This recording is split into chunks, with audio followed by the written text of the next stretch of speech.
Assalamualaikum warahmatullahi wabarakatuh. Welcome to Afnas Creations. இன்னைக்கு வீடியோல silk thread bangle set எப்படி பண்றதுன்னு பார்க்க போறோம். ஒரு bangle set 15 விதமா நம்ம யூஸ் பண்ணலாம். அது எப்படின்னு நான் உங்களுக்கு இந்த வீடியோல கிளியரா சொல்லிருக்கேன். சோ skip பண்ணாம வீடியோவை ஃபுல்லா பாருங்க. இந்த மாதிரி silk thread bangles, earrings எல்லாமே உங்களுக்கு பிடிச்ச கலர்ல உங்களுக்கு பிடிச்ச டிசைன்ஸ் நீங்களே மேக் பண்ணி யூஸ் பண்ணலாம். மேக்கிங் வீடியோஸ் எல்லாமே நம்ம சேனல்லே இருக்கு. அப்படி உங்களுக்கு மேக் பண்ண முடியல அப்படினா கண்டிப்பா நம்ம கிட்ட ஆர்டர் பிளேஸ் பண்ணிக்கோங்க. வீடியோக்குள்ள போறதுக்கு முன்னாடி ஒரு சூப்பரான வெப்சைட் பத்தி பார்க்கலாம். This video is sponsored by genreviews.online. genreviews.online is one of the review portal site. நீங்க ஏதாவது புதுசா ஒரு பொருள் வாங்க போறீங்க அப்படினா அந்த பொருளுடைய ரிவ்யூஸ் எல்லாமே உங்களுக்கு இந்த வெப்சைட்ல இருக்கும். நீங்க வாங்கக்கூடிய பொருள் வர்த்தானதா அப்படின்றத இங்க இருக்கிற ரிவ்யூஸ் எல்லாம் செக் பண்ணி நீங்க வாங்கிக்க முடியும். இந்த வெப்சைட்ல இருக்கக்கூடிய ரிவ்யூஸ் எல்லாமே ஜென்யூனான ரிவ்யூஸ் தான். சோ நீங்க ரிவ்யூஸ் எல்லாமே செக் பண்ணி பார்த்துட்டு அந்த ப்ராடக்ட்டை வாங்கலாமா வேண்டாமான்னு டிசைட் பண்ணிக்கலாம். Genreviews உடைய website link and other details எல்லாமே டிஸ்கிரிப்ஷன்ல கொடுத்திருக்கேன். கண்டிப்பா போய் செக் பண்ணி பாருங்க. இப்போ நம்ம வீடியோக்குள்ள போகலாம். First நான் 1 கட் பேங்கிள்ல ஒயிட் கலர் எடுத்துர்க்கேன். நெக்ஸ்ட் 2 கட் பேங்கிள்ல ரெட் கலர் எடுத்துர்க்கேன். கஸ்டமர் டிசைன் வந்து ப்ராப்ளம் கிடையாது. உங்களுக்கு பிடிச்ச டிசைன் நீங்க பண்ணி கொடுங்க சிஸ்டர்னு சொல்லிட்டாங்க. ஆனா கலர் மட்டும் ஒயிட் அண்ட் ரெட் காம்பினேஷன்ல கேட்டிருந்தாங்க. நெக்ஸ்ட் இது கூடவே 4 கட் பேங்கிள்ல நார்மல் பேங்கிள்ஸ் எடுத்துர்க்கேன். 4 பேங்கிள்ஸ் எடுத்துர்க்கேன். த்ரெட் ரெட் அண்ட் ஒயிட் எடுத்துர்க்கேன். கஸ்டமர் கேட்டபடியே. ஃபர்ஸ்ட் ஒயிட் பேங்கிள்ல நம்ம ஒயிட் த்ரெட் வந்து சுத்தி எடுத்துக்கலாம். இந்த மாதிரி ஒரு நோட் புக் யூஸ் பண்ணி 50 ஸ்ட்ராண்ட்ஸ் வந்து நான் சுத்தி எடுத்துர்க்கேன். இப்போ இத கட் பண்ணிக்கலாம். கட் பண்ணிட்டீங்கன்னா இந்த மாதிரி வரும். இப்போ இதுல கொஞ்சமா க்ளூ அப்ளை பண்ணி இந்த மாதிரி ஃப்ளாட்டனா பண்ணி விட்டுருங்க. அப்பதான் உங்களுக்கு ஸ்டிக் பண்றதுக்கும் ஈஸியா இருக்கும். த்ரெட் ஃபுல்லா ராப் பண்ணதுக்கு அப்புறம் அசிங்கமா நமக்கு தெரியவும் செய்யாது. இப்போ ஃபர்ஸ்ட் பேங்கிளோட உட்புறத்துல கொஞ்சமா க்ளூ அப்ளை பண்ணிட்டு நம்ம கட் பண்ண த்ரெட் அங்க வச்சிரலாம். ப்ளேஸ் பண்ணிட்டு கொஞ்சமா மேலேயும் க்ளூ அப்ளை பண்ணி விட்டுருங்க. இப்போ நம்ம த்ரெட் வந்து சுத்த ஆரம்பிச்சிரலாம். த்ரெட்டை எப்பயுமே சுத்தும்போது நல்லா டைட்டா ஹோல்ட் பண்ணணும். டைட்டா நீங்க பிடிக்கலனா நூல் வந்து லூஸ் ஆயிரும். அப்ப ஈஸியா டேமேஜ் ஆகிறதுக்கு நிறைய வாய்ப்புகள் இருக்கு. அதனால நல்லா டைட்டா பிடிச்சுக்கணும். இந்த மாதிரி ஃப்ளாட்டனா தான் த்ரெட்டை வந்து சுத்தி எடுக்கணும். அப்பதான் நமக்கு ராப்பிங் ரொம்ப நீட்டா கிடைக்கும். நீட் அண்ட் பர்ஃபெக்டாவே கிடைக்கும். இது 1 கட் பேங்கிள் அப்படின்றதுனால இதே மாதிரியே நான் வந்து 3 தடவை சுத்தி எடுக்கணும். அதாவது 50 ஸ்ட்ராண்ட்ஸ் வந்து நம்ம நோட் புக்ல சுத்தி எடுத்து கட் பண்ணி அதை இப்ப பேங்கிள்ல ராப் பண்றோம் இல்லையா? இதே மாதிரியே நம்ம 3 டைம்ஸ் நம்ம வந்து த்ரெட்டை கட் பண்ணி எடுத்து இந்த மாதிரி பேங்கிள்ல ராப் பண்ணணும். அப்பதான் இந்த பேங்கிளை ஃபுல்லா கம்ப்ளீட் பண்ண முடியும். இப்போ பாத்தீங்கன்னா 1/3 மட்டும் தான் இங்க வந்து கம்ப்ளீட் ஆயிருக்கு. இதே மாதிரி 50 ஸ்ட்ராண்ட்ஸ் எடுத்து 2 தடவை நீங்க சுத்தி எடுத்தீங்கன்னா பேங்கிள் ஃபுல்லாவே இந்த மாதிரி கம்ப்ளீட் பண்ணிரலாம். இப்போ நம்ம பேங்கில் நீட்டாக ராப் பண்ணி முடிச்சாச்சு. நெக்ஸ்ட்டு நான் எப்பயும் ஃபாலோ பண்ணக்கூடிய ஒரு பெஸ்ட்டு டிப்பு, பேங்கிளோட உட்புறத்தில் கொஞ்சமாக க்ளூ அப்ளை பண்ணி இந்த மாதிரி எல்லா இடத்துலையும் படுற மாதிரி தேய்ச்சி விட்டுருங்க. அப்போ தான் பேங்கிளில் ஏதாவது ஒரு இடத்துல டேமேஜ் ஆனால் கூட எல்லா த்ரெட்டுமே பிரிஞ்சு வராமல் இருக்கும். நெக்ஸ்ட்டு 2 கட் பேங்கில் ராப் பண்ணிக்கலாம். இந்த ரெட் கலர் வச்சு இதை வந்து ராப் பண்ணி முடிச்சிட்டேன். பேங்கிளோடைய உட்புறத்தில் இந்த மாதிரி க்ளூ அப்ளை பண்ண மறந்துடாதீங்க. இப்போ இதே மாதிரி இந்த பேங்கிளையும் நம்ம ராப் பண்ணி முடிச்சிடலாம். நெக்ஸ்ட்டு இந்த 4 கட் பேங்கிள் இருக்கு இல்லையா? இதுக்கு வந்து நான் ஒயிட் கலர் த்ரெட்டு தான் சுத்த போகிறேன். நம்ம எடுக்கிற பேங்கிள் அண்ட் த்ரெட் கலர் ஒரே மாதிரி இருக்கணும்னு அவசியமே கிடையாது. நம்ம நீட்டாக ராப் பண்ணி முடிச்சோன்னா இந்த மாதிரி நம்மளுக்கு பேங்கிள் கலர் வெளியே தெரியாமல் சூப்பராக வந்து ஃபினிஷிங் கிடைக்கும். இப்போ குந்தன் ஸ்டோன்ஸ் எடுத்திருக்கேன். ஃபஸ்ட்டு ட்ராப் ஷேப், அப்புறம் எஸ் ஷேப்பில் எடுத்திருக்கேன். நெக்ஸ்ட்டு இந்த மாதிரி ஸ்கொயர் ஷேப்பில் எடுத்திருக்கேன்.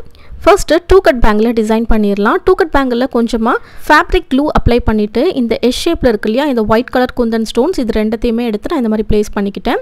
இதுக்கு சென்டரில் மேலே வந்துட்டு கொஞ்சமாக க்ளூ அப்ளை பண்ணி ட்ராப் ஷேப்பில் இருக்கிற ரெட் கலர் குந்தன் ஸ்டோனை நான் வந்து ப்ளேஸ் பண்ணிக்கிறேன். நெக்ஸ்ட்டு லெஃப்ட்லேயும் ரைட்லேயும் இதே மாதிரியே இந்த குந்தன் ஸ்டோன்ஸை நான் வந்து ஸ்டிக் பண்ணிட்டேன். நெக்ஸ்ட்டு B7000 க்ளூ யூஸ் பண்ணி இந்த 2 குந்தன் ஸ்டோன்ஸ்க்கும் நடுவில் இந்த மாதிரி க்ளூ அப்ளை பண்ணி 2 குந்தன் ஸ்டோன்ஸை இந்த மாதிரி ஒட்டிக்கிட்டேன். இப்போ இது பார்க்குறதுக்கு தாமரை பூ மாதிரி தெரியும்.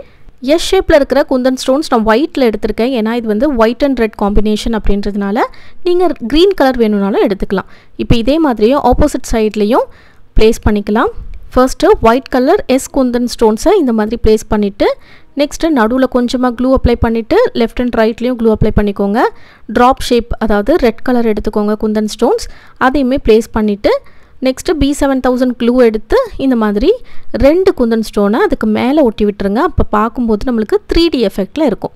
இப்போ நெக்ஸ்ட்டு இந்த சைட்லேயும் அதாவது 4 சைட்ஸ்லேயும் இப்போ நான் வந்து ஒட்டி முடிச்சிட்டேன். இப்போ இந்த ரெண்டு லோட்டஸ்க்கும் நடுவில் ஒரு இடம் இருக்கு இல்லையா, அங்கேயுமே ஒட்டிட்டேன்.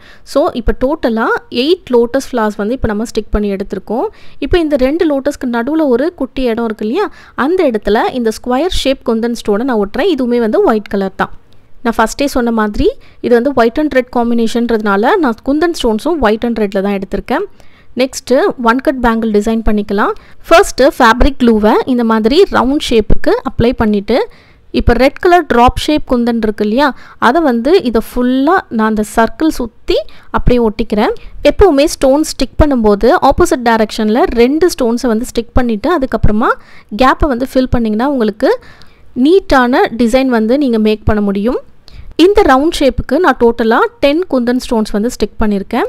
ஒரு பின் வச்சு நான் இந்த மாதிரி அட்ஜஸ்ட் பண்ணிக்கிறேன் கரெக்டாக இது வந்து பிளேஸ் ஆகிறதுக்காக.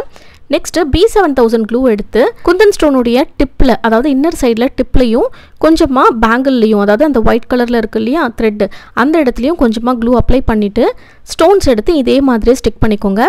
இப்போ இன்னர் லேயரில் ஒரு குட்டி ஃப்ளார் இருக்கிற மாதிரி தெரியும். இன்னர் சைடில் நான் டோட்டலாக 6 ஸ்டோன் ஸ்டிக் பண்ணியிருக்கேன். நெக்ஸ்ட்டு நடுவில் ரவுண்ட் ஷேப் குந்தன் ஸ்டோன் நான் வந்து இங்கே ஸ்டிக் பண்ணிக்கிட்டேன். இதே மாதிரியே நம்ம ஆப்போசிட் டைரெக்ஷன்லையும் பண்ணியாச்சு. நம்ம 2 கட் பேங்கிளில் பண்ண மாதிரியே டோட்டலாக 8 ஃப்ளார்ஸ் வந்து இங்கே மேக் பண்ணியாச்சு. இந்த டிசைன் எப்படி இருக்குன்னு கண்டிப்பாக கமெண்ட் செக்ஷனில் சொல்லுங்கள். நெக்ஸ்ட்டு 4 கட் பேங்கிளில் நம்ம டிசைன் பண்ணிக்கலாம். கொஞ்சமாக க்ளூ அப்ளை பண்ணிவிடுங்க. அப்ளை பண்ணிவிட்டு இந்த ட்ராப் ஷேப் இருக்கு இல்லையா, இந்த ட்ராப் ஷேப்பை இன்ஃபினிட்டி மாதிரி நான் ஸ்டிக் பண்ணிக்கிறேன். நெக்ஸ்ட்டு ஒரு குட்டி குந்தன் ஸ்டோனை ஸ்டிக் பண்ணிக்கிறேன். White colour round shape Kundan stone. Next மறுபடியும் இன்ஃபினிட்டி அண்ட் அகெயின் இந்த white colour Kundan stone round shape. இதே மாதிரியே இந்த பேங்கிள் ஃபுல்லாகவுமே நான் கம்ப்ளீட் பண்ணி எடுத்துக்கிறேன். நீங்கள் 4 கட் பேங்கிளில் இந்த மாதிரி தான் ப்ளேஸ் பண்ணணும்னு இல்லை, நீங்கள் ஸ்டோன் செயின்ஸ் வச்சு கூட நீங்கள் டிசைன் பண்ணலாம், அதுவுமே வந்து சூப்பராக இருக்கும். இதே மாதிரியே இப்போ நம்ம பேலன்ஸ் இருக்கிற 3 பேங்கிள்ஸையும் ரெடி பண்ணி எடுத்துக்கலாம். இந்த 4 கட் பேங்கிள்லேயும் உங்களுக்கு 3D டிசைன் வேணும் அப்படின்னா இந்த இன்ஃபினிட்டி இருக்கு இல்லையா, இந்த இன்ஃபினிட்டிக்கு நடுவில் ஒரு குட்டி ஸ்டோன் வந்து ஸ்டிக் பண்ணிக்கோங்க. அப்போ பார்க்குறதுக்கு இன்னுமே அழகாக இருக்கும். இப்போ எல்லா பேங்கிள்ஸையுமே டிசைன் பண்ணி முடிச்சாச்சு. இப்போ 1 by 1 எப்படிலாம் அரேஞ்ச் பண்ணலான்னு பார்க்கலாம். நீங்கள் 15 விதமாக இதை யூஸ் பண்ணலான்னு சொல்லியிருந்தேன் இல்லையா, ஸோ 15 டிசைன்ஸுமே உங்களுக்கு நான் வந்து காமிக்கிறேன். இதே மாதிரியே நீங்களும் உங்கள் வீட்டில் பேங்கிள்ஸ் வந்து மேக் பண்ணி பாருங்கள். உங்களுக்கு இந்த மாதிரி பேங்கிள்ஸ் வேணும்னு நினச்சிங்கன்னா கண்டிப்பாக நம்ம அஃப்னாஸ் கிரியேஷன்ஸில் ஆர்டர் ப்ளேஸ் பண்ணிக்கோங்க. ஸ்க்ரீனில் தெரியக்கூடிய இந்த நம்பருக்கு வாட்ஸ்அப் பண்ணுங்கள். உங்கள் பேங்கிள் சைஸ், கலர் எல்லாமே நீங்கள் கஸ்டமைஸ் பண்ணிக்கலாம், டிசைன் உட்பட. இப்போது ஒவ்வொரு டிசைனாக உங்களுக்கு நான் காட்டுறேன். இதில் உங்களுக்கு எந்த டிசைன் ரொம்ப பிடிச்சிருக்குன்னு கண்டிப்பாக கமெண்ட் செக்ஷனில் சொல்லுங்கள். இந்த white and red colour combination எப்படி இருக்கணும் கண்டிப்பாக கமெண்ட் செக்ஷனில் சொல்லுங்கள். அண்ட் எந்தெந்த கலர்ஸோட காம்பினேஷன் நல்லா இருக்கணும் சஜஷன் சொல்லுங்கள். இந்த வீடியோ உங்களுக்கு பிடிச்சிருந்தா வீடியோவை லைக் பண்ணுங்கள், ஷேர் பண்ணுங்கள், கமெண்ட் பண்ணுங்கள். சேனலை மறக்காமல் சப்ஸ்கிரைப் பண்ணி பக்கத்தில் இருக்கிற பெல் ஐக்கானை கிளிக் பண்ணி வச்சுக்கோங்க. அப்போ தான் நான் போடக்கூடிய வீடியோஸ் எல்லாமே உங்களுக்கு நோட்டிஃபிகேஷனில் வரும். தேங்க்ஸ் ஃபார் வாட்சிங். அஸ்ஸலாமு அலைக்கும் வரஹ்மத்துல்லாஹி வபரகாத்துஹு.